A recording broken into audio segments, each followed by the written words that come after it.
Halo sahabat Mirai Aset Sekuritas Indonesia, kembali lagi di episode KBSA. Kamu beli saham apa? Hari ini saya akan ditemani Kiki Hoirunisa dari Investment Information Team Mirai Aset Sekuritas Indonesia. Halo Mbak Kiki. Halo Mbak. Nah, gimana nih Ki? Kita lihat nih ya, pergerakan IHSG seminggu ini banyak tekanan jual, bahkan menembus support di 4.800. Sebenarnya apa sih yang terjadi di market?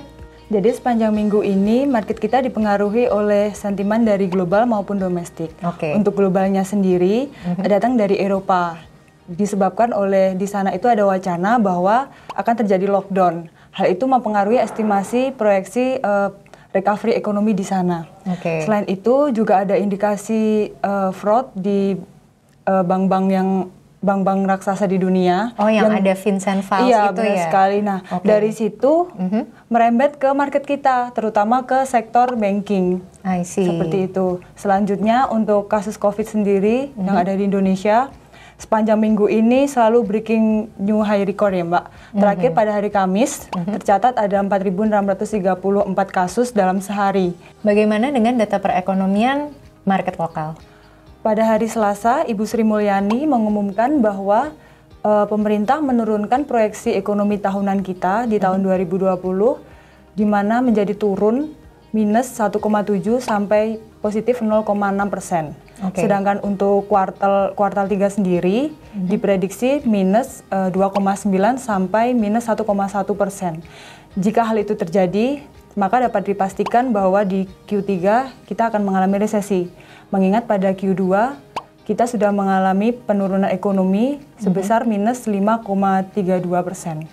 Dengan adanya proyeksi bahwa Indonesia akan memasuki fase resesi, kira-kira saham-saham apa nih yang akan terdampak? Sebenarnya hampir semua sektor pada minggu ini mengalami penurunan yang cukup lumayan ya. Namun meskipun begitu, kita bisa cermati bahwa masih ada sektor-sektor yang bisa resilient di tengah pandemi maupun resesi ini. Sektor apa aja nih Ki? Ada sektor consumer, ada sektor semen, agriculture, juga mining. Apa yang membuat mereka ini disebut resilient sector? Kalau untuk di sektor consumer sendiri, seperti ada ICBP, Unilever, Indofood, di situ karena mereka bergerak di bidang kebutuhan sehari-hari ya, kita pasti akan tetap butuh dan tetap berbelanja kebutuhan sehari-hari.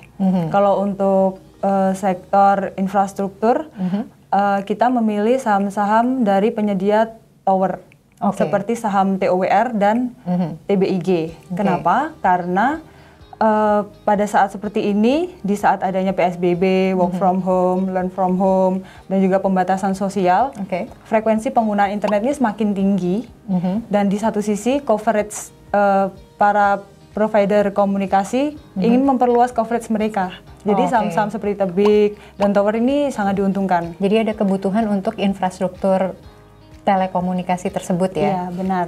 Pertengahan minggu ini diberitakan bahwa keluar Vincent Files yang berisi daftar-daftar bank di Indonesia yang terlibat transaksi janggal. Ditambah dengan adanya berita revisi Undang-Undang Bank Indonesia. Apa nih yang akan terjadi di sektor perbankan? Untuk kasus di file Vincent File, sebenarnya ini masih dalam tahap awal, tahap penyidikan ya. Jadi kita masih belum bisa memprediksi seperti apa. Jadi kita wait and see dulu bagaimana perkembangan dari kasus ini. Namun menurut saya ada dua skenario yang akan terjadi di bank yang terkena dari transaksi tersebut ya. Skenario yang pertama apa nih Ki? Untuk yang best case-nya adalah masalah ini sebenarnya tidak terlalu besar. Jadi mungkin dari pihak regulator mereka tidak memberikan sanksi yang signifikan terhadap bank-bank yang bermasalah tersebut. Jadi menurut saya itu tidak akan terlalu berpengaruh pada kinerja perbankan tersebut. Namun worst case-nya adalah ternyata masalah ini mungkin bisa ternyata lebih besar skalanya. Juga ya.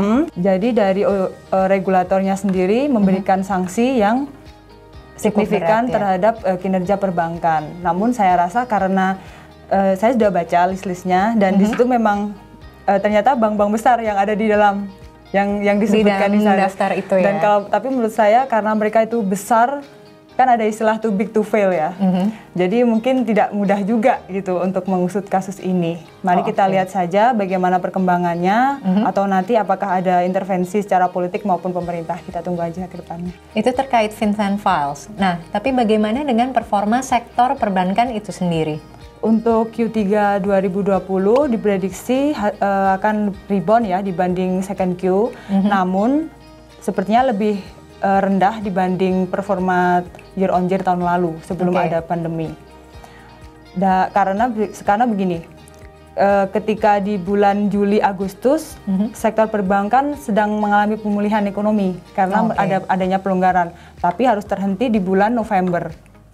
Hingga diprediksi akan sampai akhir tahun. Ini yang membuat terhenti apa nih, diperkirakan terhenti di November?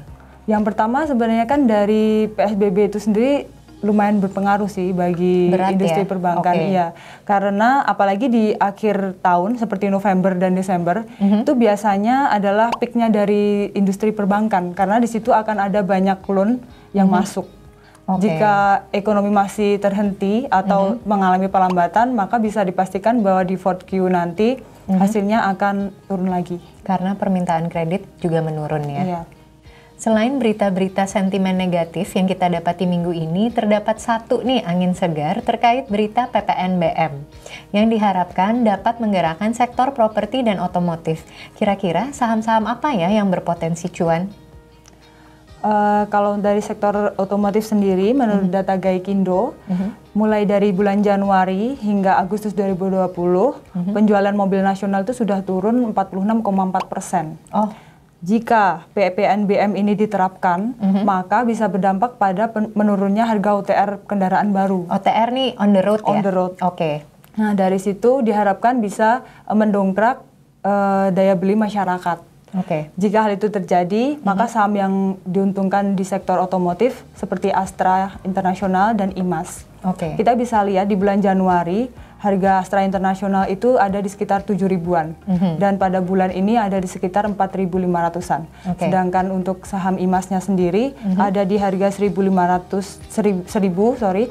dan sekarang ini berada di kisaran harga 600. Jika PPNBM-nya diterapkan, maka minimal akan ada potensi gain minimal ke harga di bulan Januari.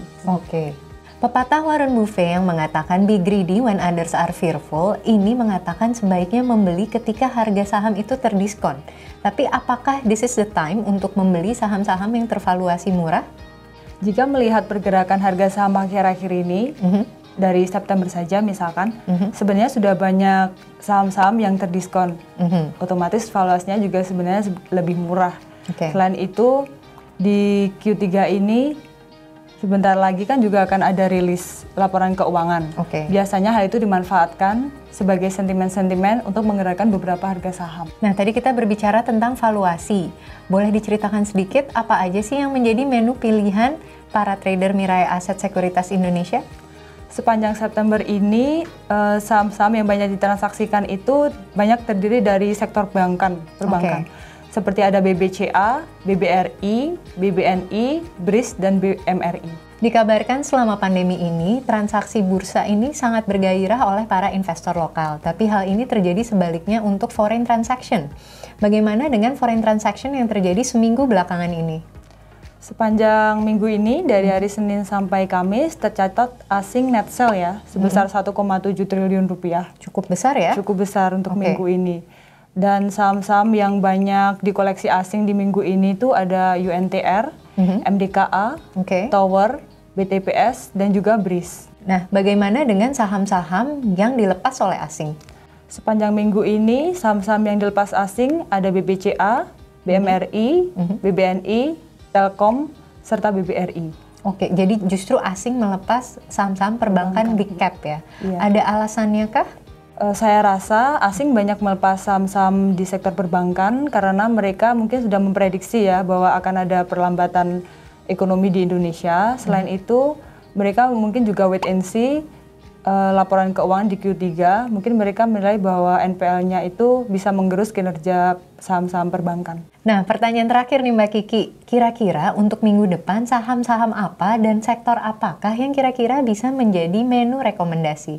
Jika kita lihat market hari ini yang hijau, sepertinya di minggu depan saham-saham dari subsektor farmasi akan mendominasi IHSG. Bisa kita lihat pada hari ini ada KF, INAF, PH, dan PIVA. Keempat-empatnya ini menyentuh auto reject atas. 25% hampir ya dalam sehari. Padahal udah merah dalam merona ya berhari-hari. Oke, terima kasih banyak Mbak Kiki atas informasinya. Nah, semoga informasi tadi dapat membantu sahabat Mirai Aset Sekuritas Indonesia untuk menentukan beli saham apa. Saya Alia Natasha beserta Kiki Hoirunisa. Kami pamit undur diri dulu dari Kamu Beli Saham Apa. Sampai jumpa di episode berikutnya. Happy cuan!